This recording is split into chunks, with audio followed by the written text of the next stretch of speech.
Good morning. Okay, सो मेरे बारे में थोड़ा सा तो मैम ने बता दिया है, but that apart we have to study GST, we have to understand GST.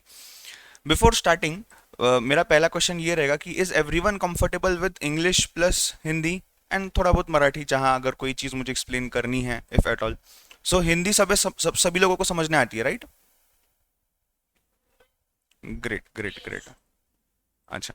अच्छा, एक छोटी सी रिक्वेस्ट है, please try to be interactive. मतलब एटलीस्ट आप पहले ऑडियो ऑन करके मत बात करना if you don't want to, but at least chat box use करना, ताकि मुझे समझने आपको कुछ समझ रहा है नहीं समझ रहा है, कोई क्वेश्चन पूछ रहा हूँ तो उसका आप आंसर दे सकते हो, एंड वो सब चीज़ है, राइट? बिकॉज सिंस ये फर्स्ट डे है तो मुझे ये समझना जरूरी है कि आप लोग कौन से प्लेटफॉर्म पे हो, ताकि वहां से हम आगे बढ़े एंड वहां से हम जीएसटी को समझे। My first question to all of you is not about what is GST or if you know anything about GST. मेरा पहला क्वेश्चन आप सभी स्टूडेंट्स के लिए ये है, बिजनेस मतलब क्या होता है? What do you mean by the word business? जब मैं ये वर्ड बिजनेस बोलता हूं, आपके माइंड में क्या क्या चीजें आती है? Can someone tell me? Yes, what do you mean by the word business?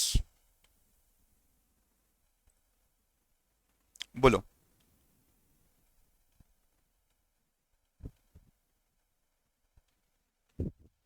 अरे गलत आंसर दिया तो भी ठीक है, हम सीखने के लिए बैठे हैं। हाँ, बोलो। ठीक है, स्नेहल से is buying and selling of goods and services, perfect. और क्या? टू अर्न प्रॉफिट, ठीक है। ठीक है, और बताओ। अरे बोलते जाओ, ऐसे बहुत सारी चीजें हैं जो बिजनेस के वर्ड में आती है। मतलब जरूरी नहीं है कि बिजनेस की मीनिंग ही है वो, जो भी तुमको बिजनेस ये वर्ड सुन के दिमाग में आता है ना वो बोलो। हाँ चंदन, बोलो बेटा।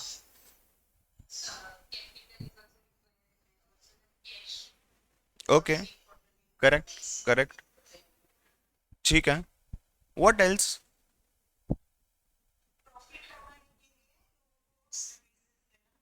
ठीक है, ठीक है। सो देखो, एक था बाइंग एंड सेलिंग, राइट? मैं बाइंग एंड सेलिंग को यहाँ पे ट्रेडिंग लिखता हूँ, ठीक है। उसके बाद था ये सर्विस प्रोवाइड करना। At the same time you are saying for profit, that is to earn profit. एक जन ने कहा कि कैपिटल भी लगेगा और कैश भी लगेगा, ठीक है। और क्या इसके अलावा? स्क्रीन दिखाई दे रही है ना सबको? हाँ। और क्या इसके अलावा बताओ? What else?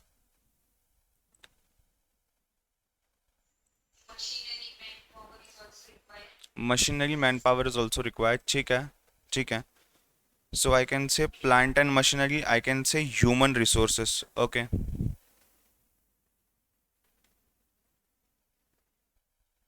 और बोलो।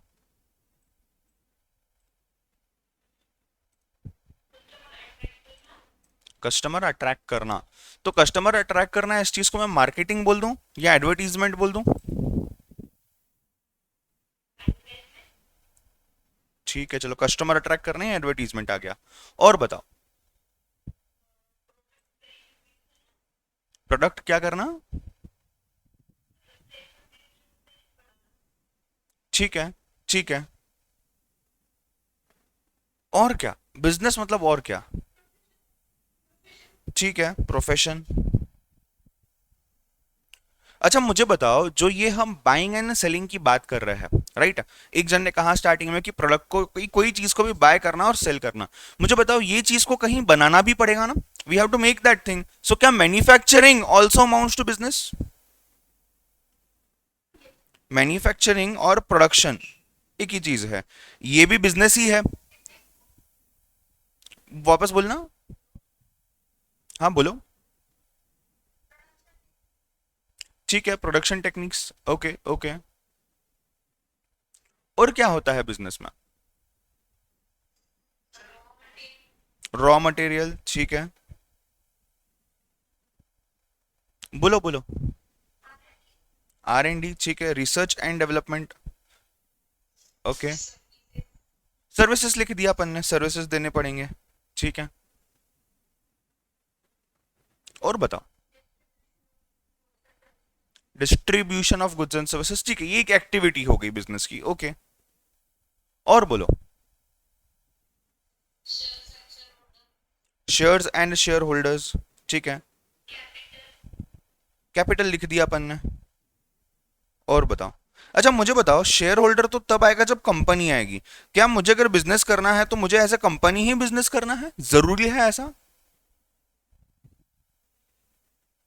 क्या लगता है, बोलो। जब मैं बिजनेस की बात करता हूं, जब मैं शेयर होल्डर की बात करता हूं, शेयर होल्डर तो कंपनी का रहेगा, राइट? तो इसका मतलब क्या मुझे कंपनी ही बनानी जरूरी है अगर बिजनेस करना है तो? या अलग अलग टाइप के ऑर्गेनाइजेशन हो सकते हैं? क्या मैं एज अ सोल प्रोपराइटरशिप कर सकता हूं बिजनेस? सोल प्रोपराइटरशिप मतलब क्या? अकेले खुद से, राइट? मतलब शेयर होल्डर्स नहीं, कंपनी नहीं है, कुछ नहीं है, जैसे पहले बिजनेसेस हुआ करते थे। तो अगर टाइप्स ऑफ बिजनेस ऑर्गेनाइजेशन की मैं बात करूं तो सोल प्रोपराइटरशिप एक हो गया, राइट? उसके बाद क्या पार्टनरशिप फॉर्म, दो लोग पार्टनर बन के बिजनेस चालू कर सकते हैं? एलएलपी का नाम सुना है क्या? एलएलपी कंसेप्ट सुना है? क्या होता है? Limited liability partnership. Partnership firm की तरह ही होता है, ठीक है? And then your company comes into picture. और बताओ, ये तो हो गया शेयर होल्डर के रिलेटेड, इतने पॉइंट्स हमने देख लिए।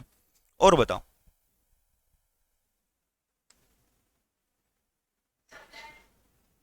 Supplier, okay. Supplier and distributor, ठीक है। सप्लायर की बात निकली ही है तो सप्लायर से हम ले रहे हैं और हम किसको पास ऑन कर रहे हैं? कस्टमर को बेच रहे हैं। क्या ये हमारे लोग हैं जो हमारे साथ इन्वॉल्व हैं यहाँ पे, राइट? मतलब सप्लायर बोलो, कस्टमर बोलो, हमारे कॉम्पिटिटर्स बोलो, हमारे एम्प्लॉयज बोलो, ये सब लोग हैं जो बिजनेस में इन्वॉल्व है, राइट? What next? हाँ, एम्प्लॉय ले लिया ना अपन ने, ह्यूमन रिसोर्सेस में भी ले लिया अपन ने उसको। और बताओ, व्हाट एल्स?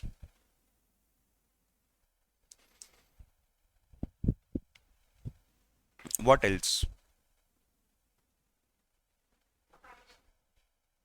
सॉरी?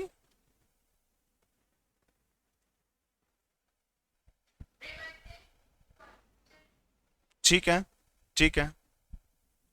अच्छा मुझे एक बात बताओ, सपोज आप थोड़ा सा इस नजर से देखो, अगर आपको और मुझे मिलके कोई बिजनेस स्टार्ट करना है, ठीक है? आपको और मुझे मिलके बिजनेस स्टार्ट करना है, सबसे पहली चीज क्या होगी?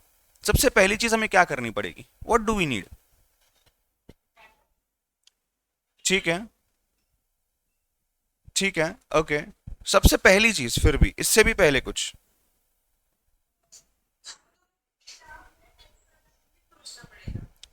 Okay, idea in short, right? ठीक है, सो आइडिया होना भी जरूरी है। और क्या?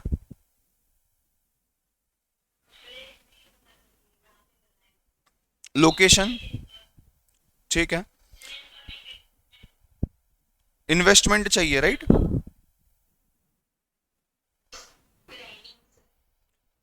सॉरी, वापस बोलना। प्लानिंग चाहिए, ठीक है। प्लानिंग में रिसर्च डेवलपमेंट का पार्ट समझता हूं कि हमें कुछ रिसर्च करना है, समझना है और फिर उसे बनाना है, ठीक है। अच्छा मुझे बताओ, सबसे इंपॉर्टेंट चीज, परमिशन लगेगी ना या नहीं लगेगी? बिजनेस अगर करना है, सपोज अपने को पानी पूरी का बिजनेस करना है, फॉर एग्जांपल पानी पूरी का अपन ने एक स्टॉल लगाना है, फॉर एग्जांपल, या एक होटल बनाना है जिसमें हम पानी पूरी बेचेंगे अलग अलग टाइप की। क्या ये पानी पूरी मैं ऐसे ही बेच सकता हूँ या मुझे कुछ वो पानी पूरी को बनाने के लिए, बेचने के लिए, दुकान लगाने के लिए कुछ परमिशन लगेगी? किसकी परमिशन लगेगी अगर हाँ तो? Right. So maybe shop act, कुछ स्टूडेंट्स को पता होगा शायद शॉप एक्ट क्या होता है। शॉप एक्ट एक लोकल रजिस्ट्रेशन टाइप है बिजनेसेस के लिए महाराष्ट्र में। ऐसे ही अलग अलग स्टेट्स में भी होता है अलग अलग टाइप के शॉप एक्ट। ये महाराष्ट्र शॉप एक्ट हो गया for example. So shop act अपने को एक लग सकता है, या इसके अलावा कोई भी लाइसेंस हो सकता है।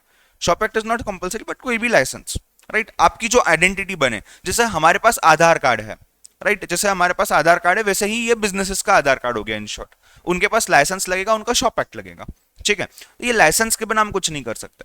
अच्छा मुझे बताओ, क्या ये बिजनेस को टैक्स पे करना पड़ेगा?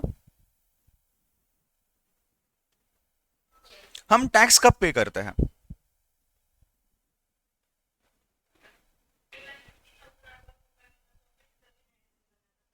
ठीक है, ठीक है, ओके। मैं, मेरा बोलने का मतलब यह है कि जब हमें प्रॉफिट होगा, अगर हम कमाएंगे तो गवर्नमेंट बोली कि भाई मेरे को भी दे। सिंपल सी चीज है, राइट? हम जब कमाएंगे तो गवर्नमेंट बोली कि भाई मेरे को भी दे मेरा शेयर। हमारा जब लॉस होगा तब गवर्नमेंट ये नहीं बोलेगी आ मेरे पास से भी लेके जा, ऐसा नहीं होगा। तो मतलब जब भी हम प्रॉफिट कमाएंगे गवर्नमेंट आएगी अपना शेयर मांग के जाएगी। और ये टैक्स में भी ऐसा नहीं कि टैक्स सिर्फ ऐसा है कि यार इनकम टैक्स ये एक ही टैक्स है, ऐसा नहीं है। इसके अलावा there is indirect tax also, इसके अलावा there are various other taxes also, say property tax हो गया, बिजनेस करने के लिए टैक्स हो गया, प्रोफेशन टैक्स हो गया, बहुत सारे टैक्सेस है, जरूरी नहीं कि एक ही टैक्स है। जैसा भी किसी ने कहा कि 2,50,000 इनकम कमाने के बाद मुझे लगता है टैक्स, राइट, वो है इनकम टैक्स की बात कर रहे थे वो, direct tax. There is something called as indirect tax also, जो अपना यू कैन से जीएसटी वाला पार्ट जो है, जो हम पढ़ने वाले हैं। अच्छा मुझे एक बात बताओ, मुझे एक बात बताओ, ये जो टैक्स वगैरह होता है ये तो अपन पे करेंगे, what if we do not pay tax? समझो टैक्स आ रहा है, हमने पे नहीं किया तो मतलब जरूरी है क्या पे करना, ये मेरा क्वेश्चन है। सॉरी, एक एक करके बोलो, मुझे दोनों की आवाज आ रही है, मैं नहीं समझ पा रहा हूं, एक एक करके बोलो। हाँ चंदन बोलो।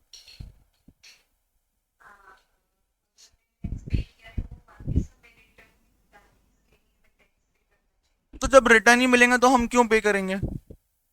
अब सीधी बात है ना, अगर मैं आपको बोलूंगा कि मैं आपको 10,000 देता हूं, आप मुझे 10,000 वापस देना, तो आप लोगे ही क्यों? बोलोगे जब वापस ही देना है तो मैं क्यों दूं, क्यों लूं ना। हम मयूरी।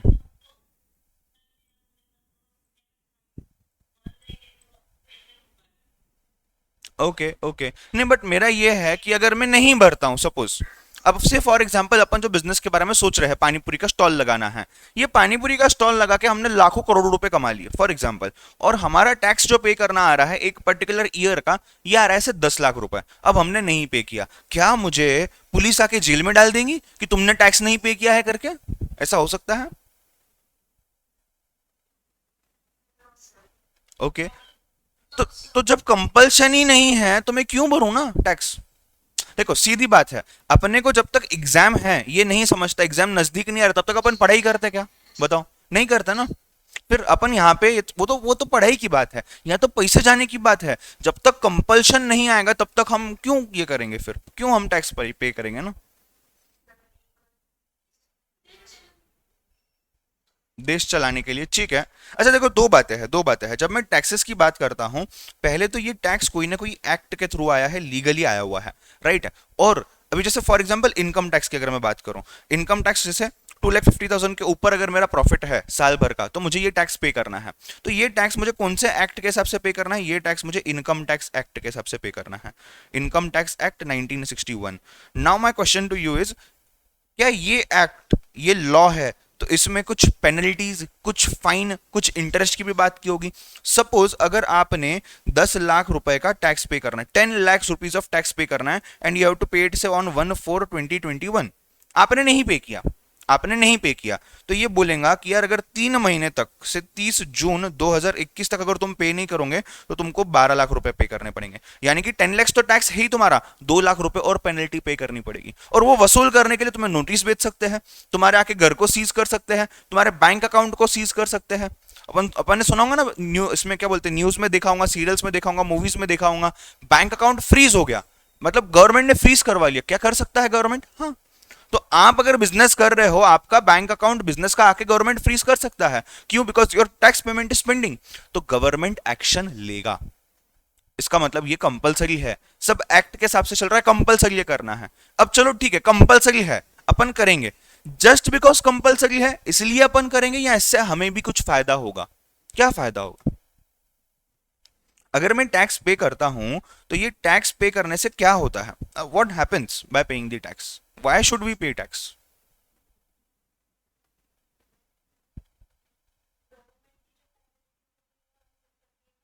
कौन सी फैसिलिटीज?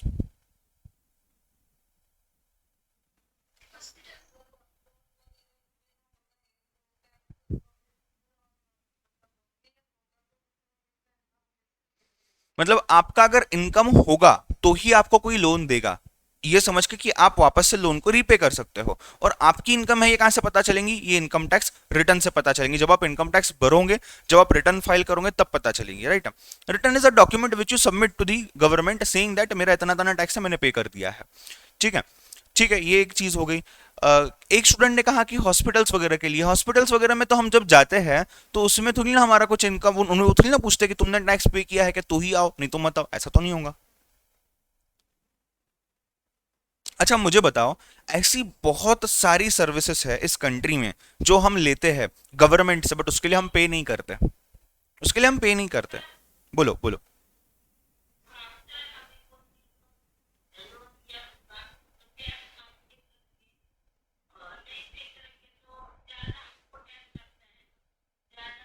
ठीक है, ठीक है, ठीक है, ठीक है। ये लॉजिक को भी अपन समझेंगे, आज नहीं हम समझेंगे कहीं और तो भी, डोंट वरी। ठीक है, ये एक बात हो गई, जिनको समझा ठीक है, नहीं समझा डोंट वरी, इसको मैं समझाऊंगा बाद में। मुझे बताओ, हमारे घर के बाहर जो रोड है, जो ब्रिजेस है, जो डैम्स है जहां वाटर स्टोर होता है, जो इलेक्ट्रिसिटी जहां से आती है, नो डाउट इनके लिए हम कहीं ना कहीं थोड़े बहुत चार्जेस पे करते हैं। रोड के लिए हम मे बी टोल पे करेंगे, not necessary for all the roads, but कहीं तो भी। वाटर के लिए भी हम टैक्स पे करते हैं, इलेक्ट्रिसिटी भी कुछ हद तक हम पे करते हैं, बिल्स वगैरह। बट ओवरऑल ये सब सर्विसेज है, नेशनल सिक्योरिटी के सर्विसेज। आज हम यहाँ चैन से बैठे हुए हैं, आप आपके घर बैठे हो, मैं यहाँ बैठा हूँ, मैं क्लास ले रहा हूँ, ये हम क्यों कर पा रहे हैं? क्या हमें कोई डर है कि कोई आएगा और ऊपर बॉम्ब फेंक के जाएगा? क्या हमें डर है कि हम घर से नीचे उतरेंगे ही और कोई आके हमें गोली मार के जाएगा? नहीं। तो ये नेशनल सिक्योरिटी है, हमारे बॉर्डर्स कंटिन्यूअसली प्रोटेक्टेड है, राइट। कंटिन्यूअसली सोल्जर्स इतने ज्यादा क्वांटिटी में वहां पे यू कैन से ड्यूटी का कर रहे हैं, इसीलिए हम यहाँ पे चैन की सांस ले रहे हैं, हम अच्छे से अपना काम कर पा रहे हैं। तो उनका घर कैसे चलेगा? तो जो पैसा हम यहाँ पे टैक्सेस में गवर्नमेंट के पास देंगे, गवर्नमेंट वही पैसा इन सभी चीजों में खर्च करती है। इन शॉर्ट, हमें नेशनल सिक्योरिटी मिल रही है, हमें इंफ्रास्ट्रक्चर मिल रहा है, हमें अदर फैसिलिटीज मिल रही है, ऐसी बहुत सारी चीजें हैं जो जाने अनजाने में हम कंज्यूम कर लेते हैं, जिसका कॉस्ट हमें नहीं लगता, बट जो इंसान टैक्स पे करता है उसके थ्रू ये चीज वसूल की जाती है। फॉर एग्जाम्पल कोविड की वैक्सीन, कई जगह पे गवर्नमेंट के जगहों पे ये फ्री में मिल रही है वैक्सीनेशन, कई जगह पे प्राइवेट जगहों पे ये 780 रुपए 900 रुपए तक मिल रही है। मुझे बताओ, क्या ये कोविड की वैक्सीन का एमआरपी जो है 780 रुपीज ही होगा क्या? नहीं, इसका एमआरपी 1500 2000 है। आपको अगर याद होगा, जब वैक्सीन पहली बार आए थे, 2000 रुपीज एमआरपी पे सेल किए जा रहे थे, 2000 रुपीज पे करो, वैक्सीन लगाओ और चले जाओ, ये सीन था। तो आज अचानक से इसका रेट आधे से भी कम कैसे हो गया? तो बाकी का जो पैसा गवर्नमेंट सब्सिडी दे रही है, सब्सिडी कहां से आ रहा है, ये पैसा कहां से आ रहा है? ये पैसा आप और मैं टैक्सेस के थ्रू गवर्नमेंट को दे रहे हैं। समझ रहे हो बात को, हाँ या ना?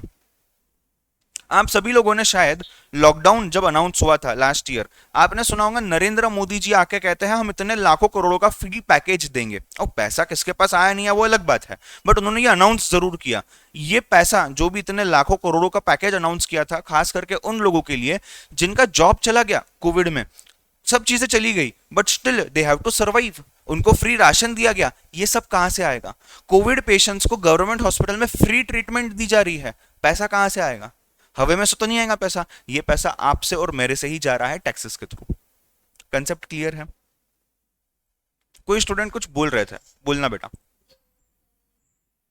बोलो बोलो, समवन वाज सेइंग समथिंग। चलो ठीक है।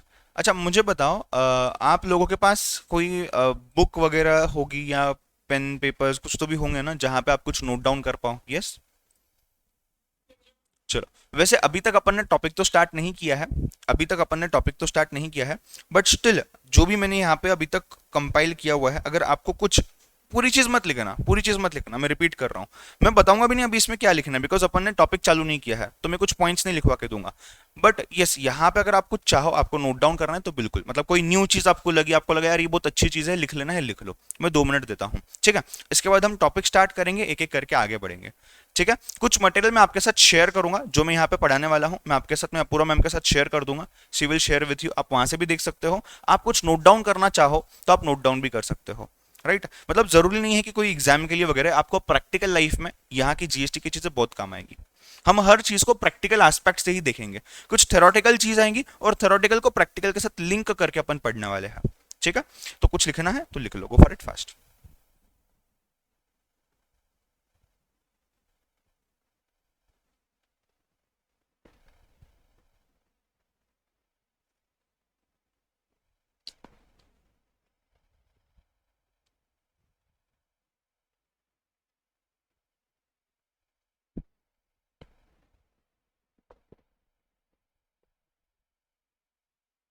आप एक चीज जरूर नोट कर सकते हो, इनकम टैक्स एक्ट 1961, मतलब ये एक्ट है इनकम टैक्स के लिए।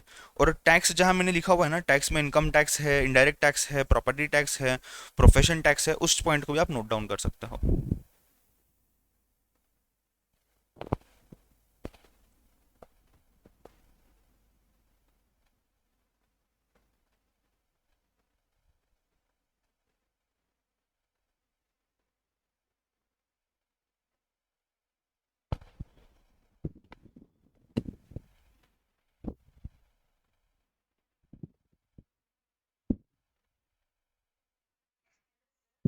हाँ बोलो।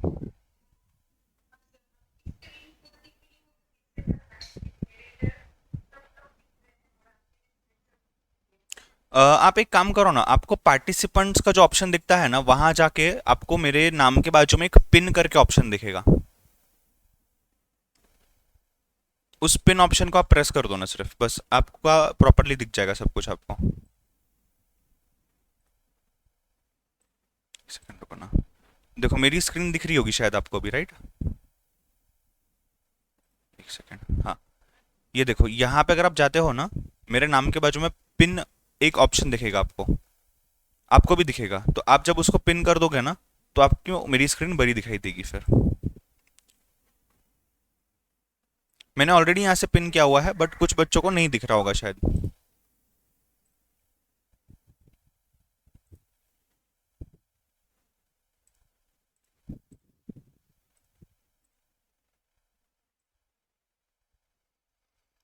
ओके, चलो हम मेन मुद्दे पे आते हैं। मेन मुद्दे पे आते हैं, बट उसके पहले मुझे थोड़ा सा ना बैकग्राउंड चाहिए।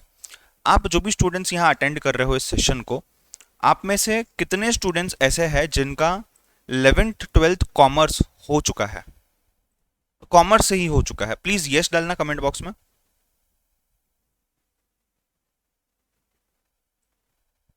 जिन्होंने जब भी 11th 12th किया है, आपका कॉमर्स से 11th 12th हो चुका है। Okay, okay.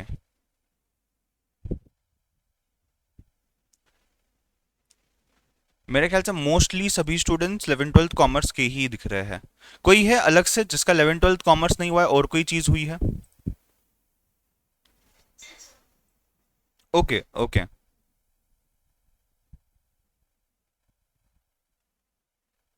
ठीक है, चलो। तो कोई ऐसा स्टूडेंट अगर होगा जिसको कोई कंसेप्ट नहीं समझ रहा है, जो भी मैं जब एक्सप्लेन कर रहा हूं, आप मुझे रुकना मत बीच में, बट कंसेप्ट खत्म होने बाद आप मुझसे डिटेल कुछ क्वेरी वगैरह हो तो पूछ सकते हो। ठीक है, चलो। थोड़ा सा बात करते हैं जीएसटी पे। हमने बिजनेस थोड़ा सा समझ लिया कि बिजनेस एग्जैक्टली क्या होता है। Why business? Because businesses are the people who pay the tax.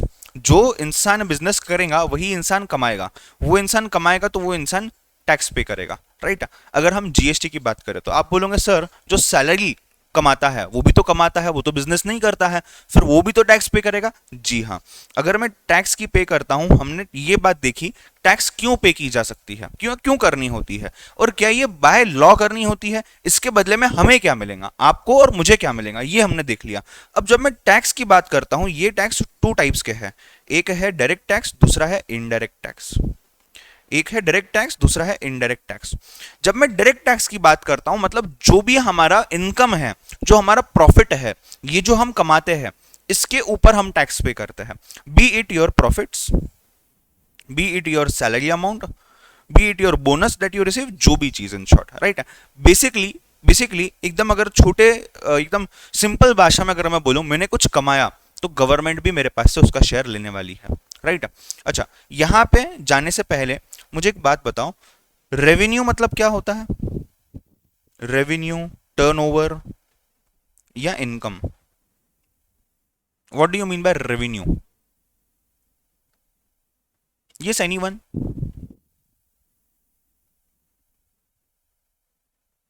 No one?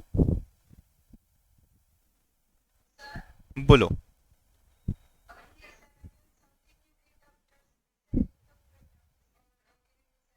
ठीक है, मतलब फॉर एग्जाम्पल अगर हम पानीपुरी बेच रहे हैं और हमने एक पानीपुरी की प्लेट 20 रुपए में बेची, तो ये 20 रुपए मेरी इनकम है, ये 20 रुपए मेरा टर्नओवर आ जाता है, ये 20 रुपए मेरा रेवेन्यू आ जाता है। बेसिकली कस्टमर मुझे जो पे करेगा वो मेरी यहाँ पे इनकम रहने वाली है। इस इनकम में से सपोज मुझे 10 रुपए लग गए इस पानीपुरी को बनाते बनाते, तो 10 रुपए मैंने माइनस कर दिए और मेरे पास बचे कितने? अभी 10 रुपए बचे, ये मेरा प्रॉफिट है। देखना, इनकम और प्रॉफिट अलग अलग चीजें हैं। इनकम या रेवेन्यू मतलब जो पैसा मुझे मिल रहा है कस्टमर के पास से, उसमें से मैं मेरा कॉस्ट निकाल दूंगा, जो बचा वो मेरा प्रॉफिट है। समझ रहे हो बात को? ठीक है, मैं बाद में टाइम देता हूं, ये वाला पार्ट लिख लेना। तो रेवेन्यू जो आ रहा है उसमें से कॉस्ट निकल के जो भी प्रॉफिट बचेगा, उस प्रॉफिट पे मैं डायरेक्ट टैक्स पे करूंगा। जब मैं डायरेक्ट टैक्स की बात करता हूं तो income tax is the direct tax. इसके साथ एक वेल्थ टैक्स भी हुआ करता था, जो एकदम एक्स्ट्राऑर्डिनरी अमीर लोग हैं ना उनके लिए हुआ करता था कि आप बहुत ज्यादा कमा रहे हो तो आप एक्स्ट्रा टैक्स पे करो, जिसको हम वेल्थ टैक्स बोलते थे, राइट। तो डायरेक्ट टैक्स है, डायरेक्ट टैक्स के अंदर में इनकम टैक्स है, ये हमारा सिलेबस नहीं है। हम जो पढ़ने वाले हैं वो है इनडायरेक्ट टैक्स। अब जब डायरेक्ट टैक्स में हमने ये देखा कि जब मैं प्रॉफिट कमाऊंगा, जब मैं सैलरी कमाऊंगा या जो भी पैसा मेरे पास आने वाला है, इस पैसे के ऊपर मुझे इनकम टैक्स पे करना है और ये डायरेक्ट है, तो इनडायरेक्ट क्या होगा? शायद कोई बता सकता है इनडायरेक्ट टैक्स के बारे में? यस। ठीक है, ठीक है। और जीएसटी जो सामने दिख रहा है, बोलो। ओके, ठीक है। मुझे बताओ, आप जब दुकान पे जाते हो और आप कोलगेट टूथपेस्ट परचेस करते हो, क्या यहाँ पे कोलगेट टूथपेस्ट परचेस करने पे टैक्स लगता है? परचेस करने में, हम कुछ बेच नहीं रहे हैं, परचेस कर रहे हैं हम, क्या टैक्स लगता है? यस। कैसे? आप क्या करते हो, देखो टूथपेस्ट के पीछे लिखा होता है 10 रुपए, सपोज आप 10 रुपए पे करते हो, टैक्स कहां पे करते हो आप?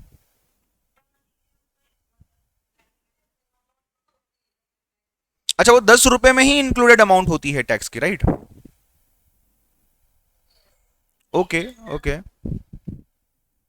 Okay, okay. नहीं तो देखो, सिंपल सेंस में अगर मैं बात करूं, जब भी मुझे कोई गुड्स परचेज करने हैं या कोई सर्विस अवेल करनी है, बेसिकली जब भी कोई गुड्स को सेल किया जा रहा है, परचेज किया जा रहा है, सर्विस को दिया जा रहा है, लिया जा रहा है, इन सभी टाइम पे हमें गवर्नमेंट को टैक्स पे करना पड़ता है। जब भी मैं इंडिया में कुछ इंपोर्ट करूंगा, इंडिया में सेल करने के लिए, उस टाइम पे मुझे टैक्स पे करना पड़ेगा, उस टाइम पे मुझे टैक्स पे करना पड़ेगा। कौन पे करेगा ये टैक्स? आप और मैं, जो कंज्यूम कर रहे हैं चीज को, जो कस्टमर है उस चीज का, जो कंज्यूम कर रहा है, जो कस्टमर है, ये बंदा पे करेगा गवर्नमेंट को, बट इनडायरेक्टली, मतलब गवर्नमेंट को डायरेक्ट नहीं पे करेगा, ये अपने सप्लायर को पे करेगा। तो ये मैकेनिज्म क्या है ये हम देखेंगे आज, ठीक है। बट अगर नाम के लिए मैं बात करूं, तो यहाँ पे जीएसटी सपोज आ गया, यहाँ पे कस्टम्स करके एक चीज है आ गया, कुछ बच्चों ने एक्साइज बोला था, हम इन सभी चीजों के बारे में बात करेंगे। आई होप आपको बेसिक आइडिया कि यार जीएसटी क्या होता है या इनडायरेक्ट टैक्स क्या होता है, इसके बारे में एक थोड़ी सी आइडिया शायद लगी होगी, राइट। मैं चाहता हूं ये वाला एग्जांपल आप लिख लो, ये हमें बहुत काम आएगा जीएसटी को समझने के लिए। रेवेन्यू अलग है, प्रॉफिट अलग है, शायद कुछ बच्चों को ही पता नहीं था, राइट। और जिन्होंने टैक्स के बारे में नहीं लिखा हुआ डायरेक्ट इनडायरेक्ट का पार्ट, वो भी इस चीज को लिख सकते हैं, ठीक है। मैं लिखवा इसलिए नहीं रहा हूं ताकि आपके पास नोट्स होने चाहिए, मैं लिखवा इसलिए भी रहा हूं ताकि आप जब लिखोगे ना, आपके माइंड में कुछ चीज बनेगी, कुछ डाउट आएगा, और शायद जब आप लिखोगे तो आपके माइंड में फ्रीज भी हो जाएगा, right. So everyone has to spare few pages और आपने लिखना है, ठीक है। मैं बहुत लिखवाऊंगा क्लास में, बहुत लिखवाऊंगा, जो प्रैक्टिकल चीजें हैं ना वो भी हम लिखेंगे, नोट डाउन करेंगे, ताकि जब भी आपको आगे लाइफ में वो चीज रिफर करनी हो आप कर सकते हो। नोट्स तो अपन देखेंगे, मतलब रेफरेंस मटेरियल में दूंगा, बट उसके अलावा भी आपने लिखना है, ठीक है। Is that clear? अच्छा, अभी लगभग आधा घंटा होते आया है। समझ रहा है सब जो भी मैं समझा रहा हूँ, जो भी हम डिस्कस करते हैं, कर रहे हैं, मजा आ रहा है? यस। अब ऐसा बोर वगैरह तो नहीं हो रहे हो ना? समझ रहा है ना सब कुछ? ठीक, ठीक है। इतनी चीज को लिख लो। अगर आपको ऐसा लगे कि स्पीड कुछ फास्ट है या स्लो है, तो आप मुझे बता सकते हो। सिंस फर्स्ट लेक्चर है तो ये पूछना जरूरी है मुझे।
हाँ, बोलो।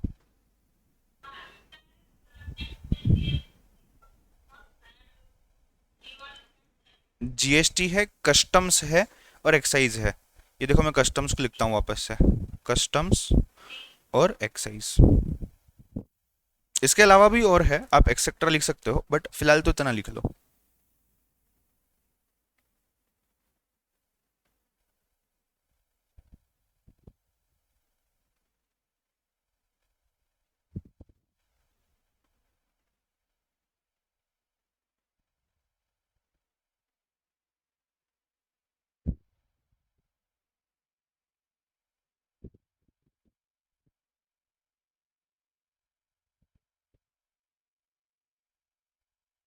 डन।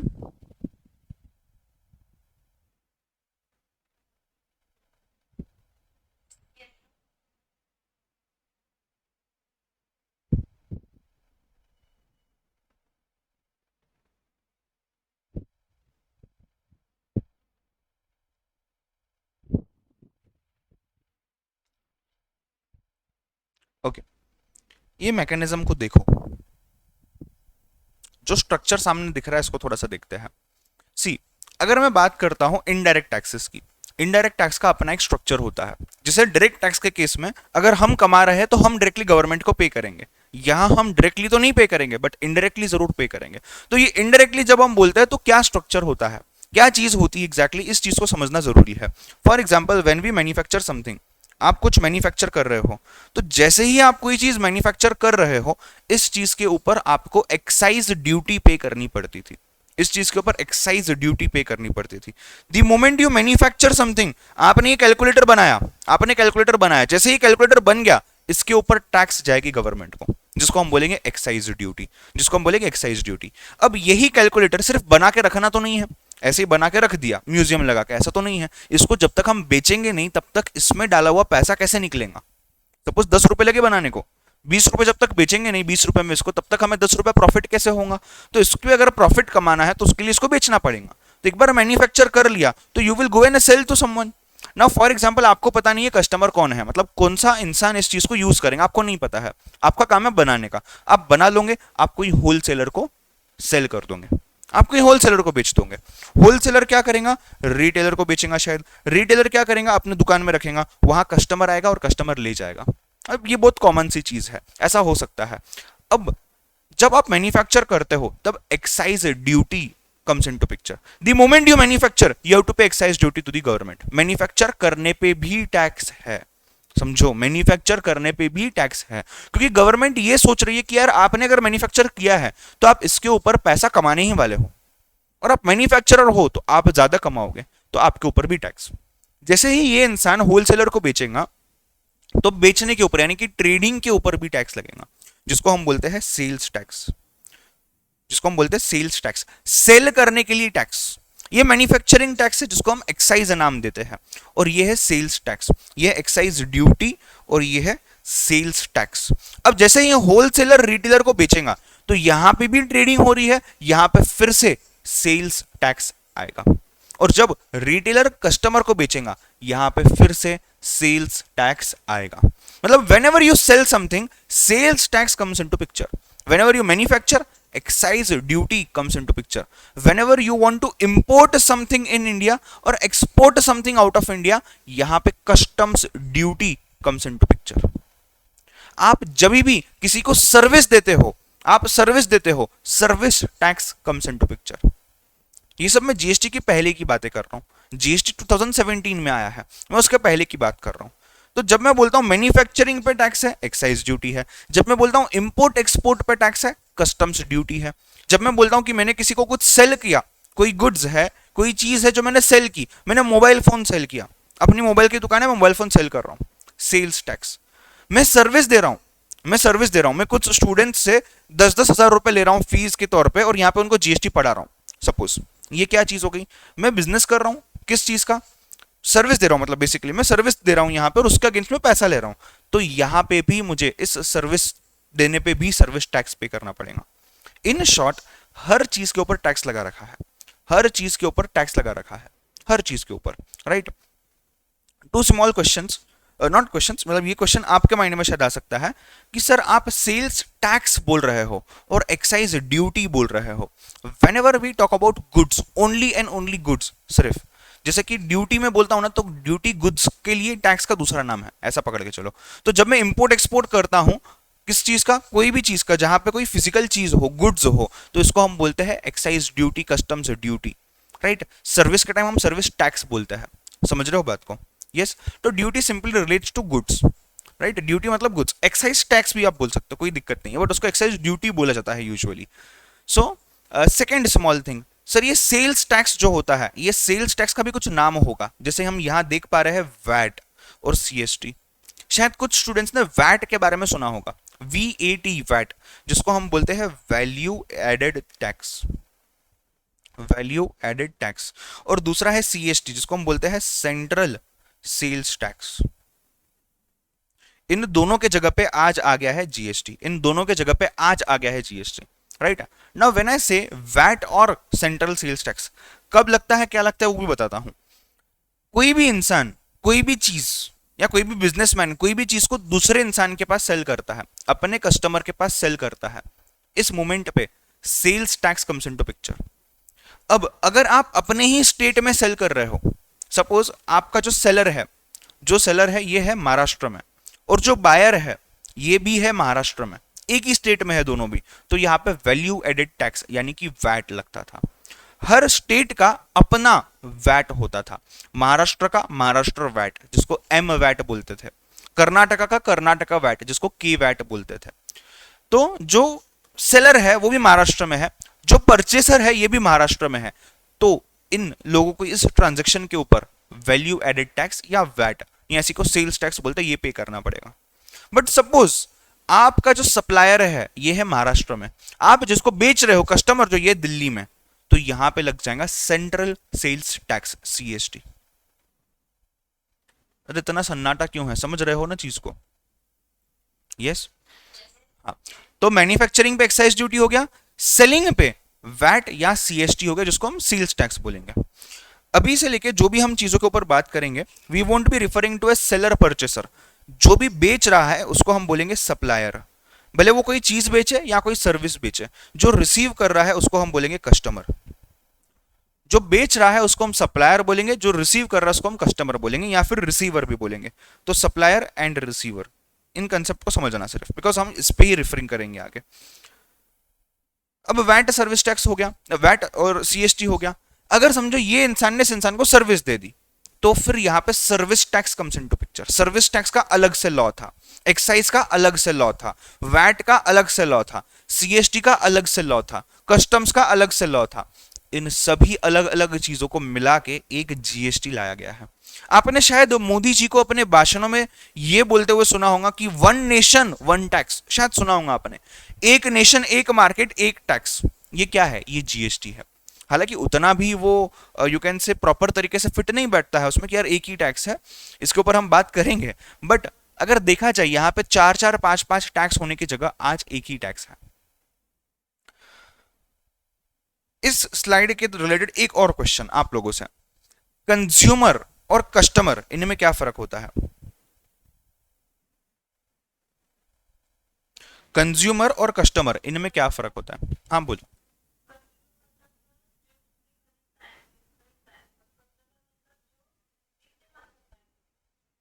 आपने एग्जैक्टली उल्टा बोला, आपने एग्जैक्टली उल्टा बोला। कस्टमर जो होता है, ध्यान देना सभी लोग, कस्टमर जो होता है ये वो होता है जो खरीदता है।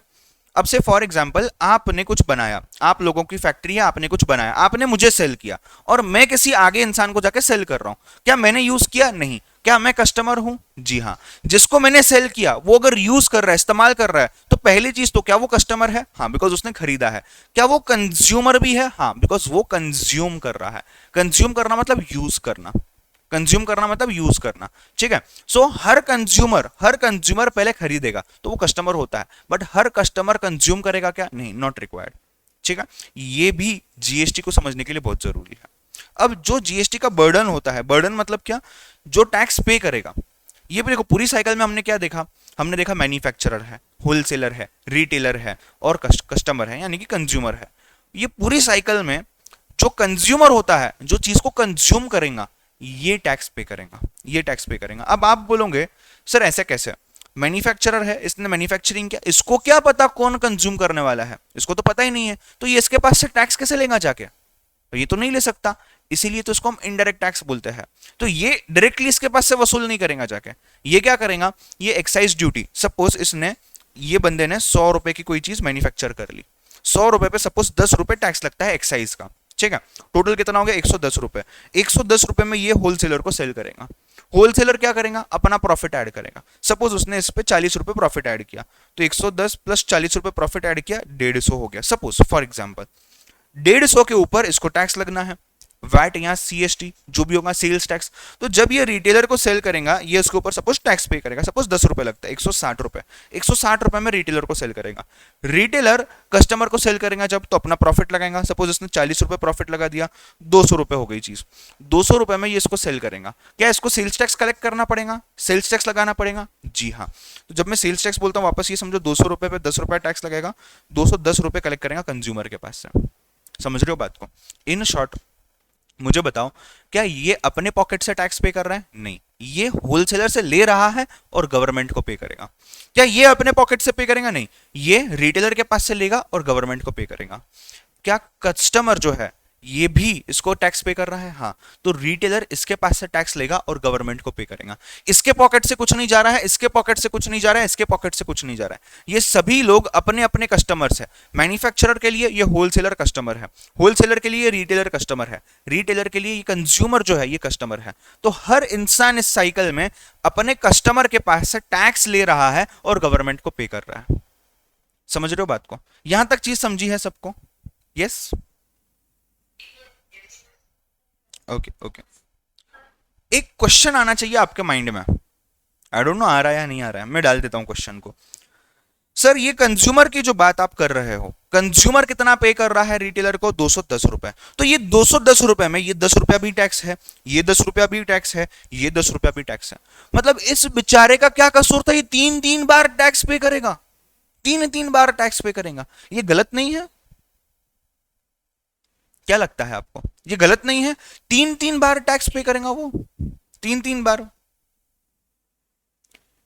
क्या लगता है ये क्या होना चाहिए, मतलब ये ठीक है, नहीं, गलत है, तो सही चीज क्या होनी चाहिए यहाँ पे, उसने एक ही बार टैक्स पे करना चाहिए। देखो ना, चीज तो 100 रुपए की है जो मैन्युफैक्चरर ने बनाई है, उसके ऊपर पहले मैन्युफैक्चरर ने टैक्स लिया, उसी अमाउंट को वापस से होलसेलर ने भी टैक्स में डाल दिया, फिर रिटेलर ने भी डाल दिया, और एंड में तो ये 200 रुपए इसके पास से वसूले गए ना। तो इस बेचारे ने एक ही चीज पे 3 बार टैक्स पे कर दिया, एक ही चीज पे 3 बार टैक्स पे कर दिया, तो ऐसा नहीं है, ये गलत चीज है और ये नहीं होती है। There is a concept called as credit, एक कंसेप्ट है क्रेडिट का, ये अभी नहीं समझाऊंगा, बट ऐसा कंसेप्ट है, ये ध्यान पे रखो कि इस बंदे ने हर बार टैक्स नहीं पे करना है, ये एक ही बार टैक्स पे करेगा। तो यहाँ पे कंसेप्ट आता है क्रेडिट का, डेबिट क्रेडिट वाला क्रेडिट नहीं है, ये दूसरा क्रेडिट है। तो एक क्रेडिट का कंसेप्ट आता है जो हम पढ़ने वाले, शायद आज नहीं शायद कल पढ़ेंगे, ठीक है। मेरे ख्याल से स्ट्रक्चर क्लियर है, कब टैक्स लगता है, कौन टैक्स पे करता है, किसको टैक्स पे करता है। तो देखो ये इंसान गवर्नमेंट को टैक्स पे कर रहा है एक्चुअल में, बट ये डायरेक्टली पे कर रहा है क्या गवर्नमेंट के पास जाके, नहीं, ये रिटेलर को पे करेगा, रिटेलर होलसेलर को पे कर रहा है, होलसेलर मैन्युफैक्चरर को पे कर रहा है, और मैन्युफैक्चरर गवर्नमेंट को पे कर रहा है, मतलब इनडायरेक्टली पहुंचाया गया है अमाउंट गवर्नमेंट के पास। कंसेप्ट क्लियर है। चलो मैं स्लाइड को जूम करता हूं, कुछ देखना चाहो, कुछ लिखना चाहो, नोट डाउन करना चाहो तो कर लो, ठीक है। जब भी कोई स्पेसिफिक चीज मैं आपको बोलूंगा लिखने के लिए कि ये ही चीज लिखनी है, मतलब वो जरूरी है, आपको रियल लाइफ में काम आएगी आगे। मेरी एक आदत है कि जब भी कोई कंसेप्ट एक्सप्लेन करके हो जाता है, मैं 1 मिनट का 2 मिनट का पॉज लेता हूं डिपेंडिंग अपॉन दी कंसेप्ट, ताकि आप उसको एक बार रिकलेक्ट कर सको, कोई डाउट हो तो पूछ सको, कुछ देखना हो, कुछ नोट डाउन करना तो आप कर सको, ठीक है। आप फटाफट से देख लो।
थोड़ा सा हिस्ट्री में जाते हैं, थोड़ा सा हिस्ट्री में जाते हैं। शायद आप लोगों ने जीएसटी ये वर्ड पहली बार 2017 में सुना होगा, राइट?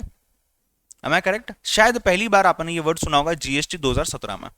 क्या इसका मतलब ये है कि 2017 में ही इसके ऊपर काम किया गया था? 2017 में ही इस एक्ट को लाया गया था? नहीं, ईयर 2000 से ये स्ट्रगल किया जा रहा था कि जीएसटी कैसे लाना है इंडिया में, जीएसटी कैसे लाना है। 2000 से 17 साल लगे इंडिया को जीएसटी एक्ट को लाने के लिए, 17 साल लगे इंडिया को जीएसटी एक्ट लाने के लिए। क्या इंडिया पहला कंट्री है जिसने जीएसटी लाया है? नहीं, जीएसटी ऑलरेडी काफी कंट्रीज में है।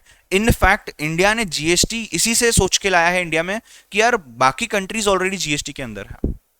और जीएसटी किस तरीके से हेल्प करता है कस्टमर के लिए कम दाम में चीजों को बेचना और गवर्नमेंट को भी अपना टैक्स कलेक्ट करना, देखेंगे कैसे, राइट?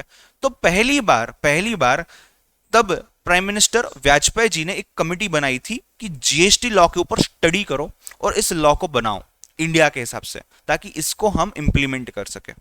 फिर उसके ऊपर काफी चीजें हुई, आगे बहुत सारे डिस्कशंस हुए। काफी बार ऐसा भी हुआ कि यार जो अभी जैसे वैट की हमने बात की, तो वैट मैंने क्या बोला आपको कि हर स्टेट का अलग से वैट का एक्ट होता है, हर स्टेट अपना अपना वैट लगाती है, हर स्टेट अपना अपना वैट लगाती है। तो महाराष्ट्र वैट लगाएंगी, कर्नाटक वैट लगाएगा, दिल्ली वैट लगाएगा, गुजरात वैट लगाएगा।